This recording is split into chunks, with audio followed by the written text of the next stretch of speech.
Why I have never talked about those babies. Why? Coucou! Hello beautiful people, welcome back to my channel. My name is Cyril. I used to be a stem cell researcher for quite some time, and this is why I can tell you about the science behind skincare ingredients.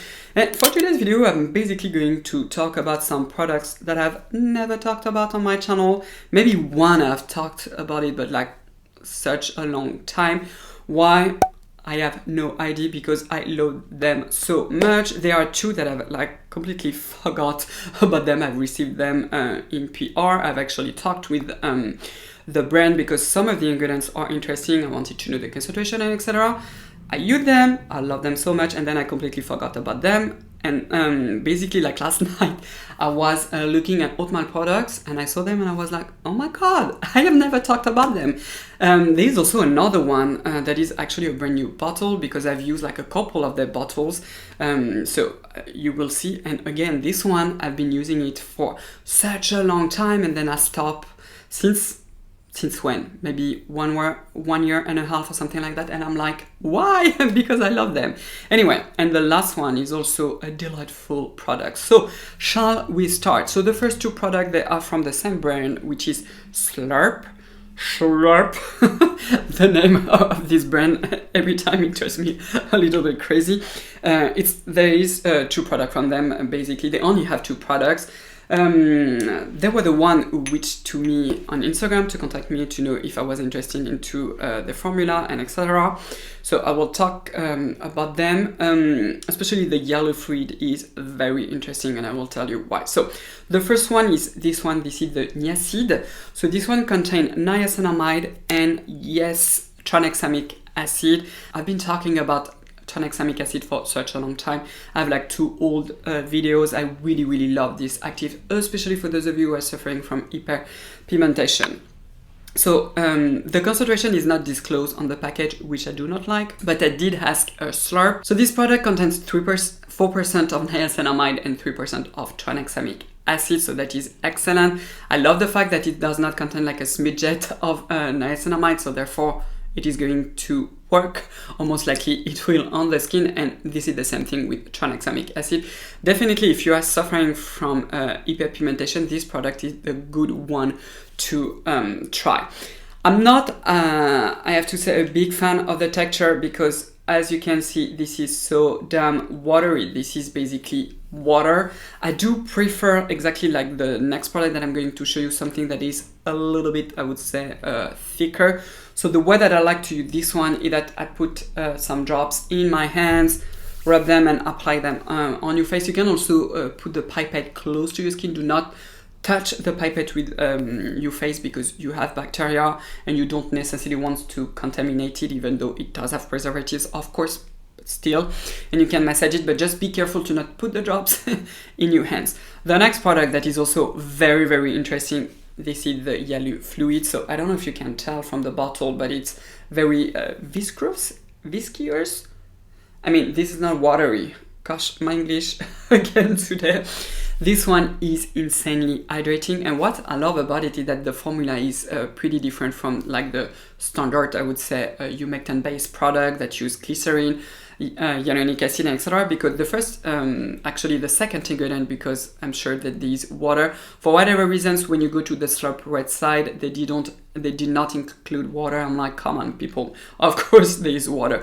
And the first one is a complex sugar. This is erythritol, and this is, to my knowledge, the only product that I know of that contains this sugar. On top of this, there are also beautiful humectants. You have other sugars that you also find in Bioderma, like the xylitol, for example. You also have different form of hyaluronic acid, so the sodium hyaluronate. You also have the cross-polymer form that is at the end of the formula. You also have some anti-aging peptides. By the way, I have a video about anti-aging peptides. I do not think that anti-aging peptides are a must, but I do like the idea to have them like in a product like this, like in a retinol product, because on their own, are they really going to impact massively your skin? Probably not, but to put them in a formula like this to make it, I would say, better, or to increase the chances, I do find it pretty interesting. Again, the packaging is not well done because look, it needs some time. I don't really like this. I would prefer a pipette or a pump. Give me a pump, slurp. But the texture though, very, very well done. It's very pleasant and it never balls up, which I really like, and it's very, very hydrating. If you do like 2 to 3 coats with this one, you will see how your skin is really moisturized. What I love to do with it, because you know how obsessed I am with my sunscreen, especially the P20 Sun Care for Kids. So this one, what I love to do with this one, I don't need a moisturizer, so I do a couple of layers of this one after my vitamin C, and then I slap on my sunscreen when I know that I will be outside for a long time. Beautiful, beautiful product. I mean, the yellow fluid. I'm all over the place today. The next product is absolutely not new. It has been around for years and years. This is this one from Misha, the Time Revolution, the first treatment essence, but the intensive moist. This one also, it is so good. So you have like this version. So basically like a sort of, they call it an essence. It is also super watery, exactly like water. Not a big fan of it, but again, deeply, deeply hydrating. So I usually use my hands, beam, massage them, slap it on the face. It also exists in the mist format that is, from what I recall, almost the same formula. So what is interesting about this one is that it uses a ferment from Saccharomyces and from Bifida. Especially with Bifida, we have like some nice data to show that it is an anti-inflammatory ingredient. This is pleasant to use. This is a very hydrating. You can do 1 layer to several layers. You have 150 ml. I mean, I really, really like this product. Why did I stop using it? I have no idea, because I really love it. It is also perfume free. It does not contain any like weird extracts. So even if you have like sensitive skin, you can definitely try it. So the last product, without any surprise, is a sunscreen. And let me tell you, this sunscreen is a European sunscreen that is a sort of dupe of the Anessa, basically. So you know this bad boy right here, the Perfect Milk, the Perfect UV Sunscreen Skincare Milk, SPF 50 plus, PA rating of 4+.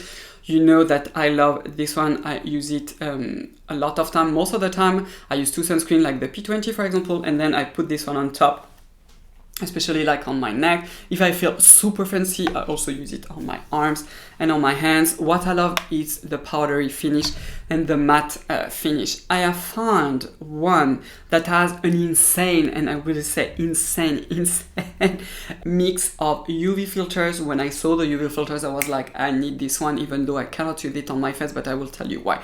So this is this bite bar right here. Oh la la. This is the water gel, the sunscreen protector solar. This is probably in Spanish. This is from Heliocare. So SPF 50 plus, of course. I mean, this is me, so the UVA protection is of at least 20. I have sent them a mail to know the exact UVA protection. They didn't even dare answering me. How rude.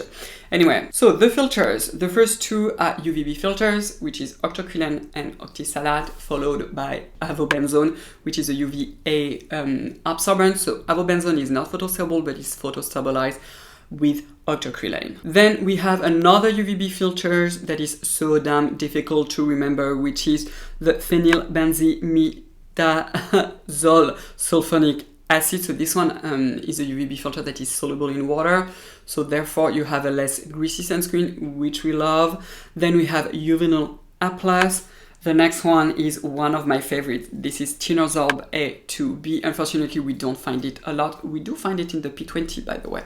And the Tinosorb A2B has an amazing absorbance for UVA type 2, which is always something that is missing in sunscreen. So most sunscreen, what happened is that they have a high absorbance in UVB, then it decreases for UVA type 2, and it's a little bit higher for UVA type 1 when they are well formulated. Thanks to the Tinosorb A2B, you don't have this problem. And also the Tinosorb A2B is only soluble in water. This is really an amazing filter. And the last one is the beloved Uvinol T150, which is a UVB absorbent. So I mean, this combo is like life. The best part of it is that it is a milk, exactly like the Anessa. I'm going to show it to you. So it is not too runny, so a little bit does not go too far. Very, very pleasant to use. Like upon application, it's very pleasant. It does have a perfume. No alcohol though, but the finish, the finish is so well. So it's not powdery, but it's matte. Look, I've just blended like in 2 seconds and it's already matte. The finish is so damn matte. And because there is also no alcohol, for those of you who have more sensitive skin towards alcohol, this is perfect. My only issue with it, but this is me, is that I'm sensitive to octocrylene and avobenzone, so therefore I cannot use this one on my face. I can use it on my neck though, so I did try it a couple of times on my neck. Again, what I love to do about this one, when I know that I will be like in hardcore condition, aka outside under the beaming sun, I use first my P20 and on top I use the HelioCare, the water gel, because it mattifies everything. This one also on the hand is like perfection. You wait like for, I don't know, 5 minutes, something like that. The finish is really beautiful. This is not tacky. It does not have a white cast, or maybe a tiny one, like barely there. I wonder if it's not coming from the tinners of A2B, but I cannot be sure.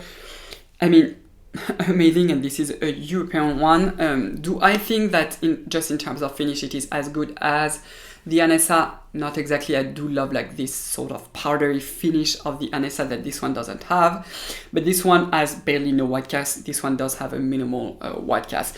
So basically that's it for today. Comment down below and tell me if you are interested in trying one of those babies that I've kept secret. And well, basically that's it. So if you did like the video, you know the drill. Give it a thumbs up. Also subscribe, especially if you are new. Don't forget the bell, because like this you get notified every single time I post a new videos. You can also check my 2 Instagram accounts, one in English and one in French.